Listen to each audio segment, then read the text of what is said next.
This is the first episode of the Lionhead Diary. My name's Peter Molyneux. Let me just explain a little bit about what you'll be seeing. We at the Game Developers Conference recently unveiled one of the 3 big features that are going to feature in Fable 2. And that big feature is the emotions that you will be feeling as you play the game.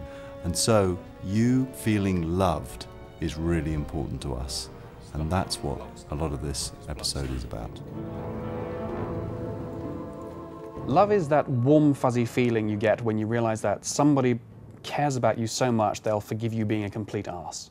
Love is very important to me, sort of in my life. I kind of very much like to consider myself a romantic. Love means many things to me. It's family love, erotic love. What people often do is confuse lust with love. Love for pizza, love for coffee. God, I love coffee. Because we deal with love every day in our lives, and it's something we recognise and are very sort of intimate with. If it's faked on screen, it can be very jarring. It can be very obvious that it's wrong, and so it's very difficult to get that right. As we get more processing power, the AI will indeed get more sophisticated, and you'll be able to track a lot more variables, you'll be able to do a lot more with it. And so a lot of the ambitions that we had for Fable 1, which we couldn't quite put in, we are bringing back into Fable 2. Most RPGs are about going off on grand adventures, and Fable's exactly the same in that respect. There's all a very, very big sort of supernatural, exciting, action-oriented storyline.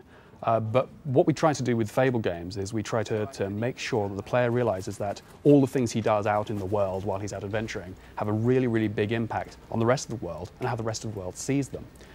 So for us, the love and the respect and the fear, all these factors here are altered each time you go away on one of these little missions. And for us, that makes it a much, much deeper experience than simply going out, bashing a dragon on the head and going, right, I've got 30-something or other points. We'd like to bring the emotion back into it at all times, and love's going to be a very important part of that. In Fable 1, we had you do the sexy expressions and stuff, and they like you more. You give them gifts, they like you a bit more. And we've kind of tried to build on that. So there's that aspect of it in Fable 2, but there's a lot more to it as well to try and get someone to fall in love with you.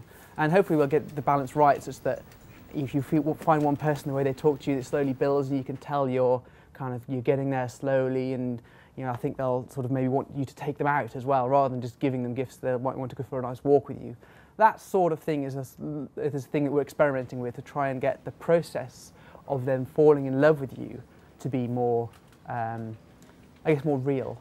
What I said at GDC was, I was talking about emotions again, and I was focusing on love, and I was definitely focusing on being loved. And I focused on the dog because I wanted to show the quality that we were putting into the dog in the game. Gamers, casual gamers, everybody who sees that dog, they will say, that's a dog. I understand him. I understand when he's excited, I understand when he's sad, I understand when he's happy, I understand when he's hurt. He looks like a real dog.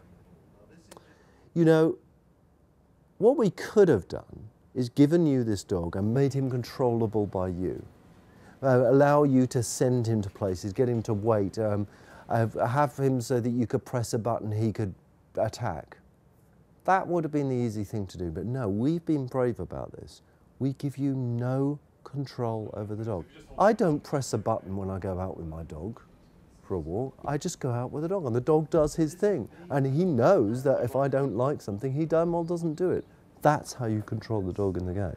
If you look at the history of other visual media, cinema, for example, the addition of love and sort of emotive content has been a really big deal. If you look at Charlie Chaplin, he introduced emotion into a film called The Kid, and suddenly cinema was elevated to a new form of art. I'm not quite saying we're there yet, but I'd very much like to think that we're kind of in the vanguard of groups who are interested in this side of games rather than sheer thumb candy. We give you no control over the dog. Just think about that a second. No control over the dog. You haven't got a dog button. And a lot of people would say, that's just mad, man. How can I be engaged with something? And what we've said is, you control the dog by playing the game. You control the dog by worrying about you as a hero. I think the very fact you don't control him makes him feel real. Makes him feel like something that has a mind and that has an agenda. And that agenda, first and foremost in that agenda, is his love for you. his willingness to sacrifice himself for you, his need to please you in everything that he does.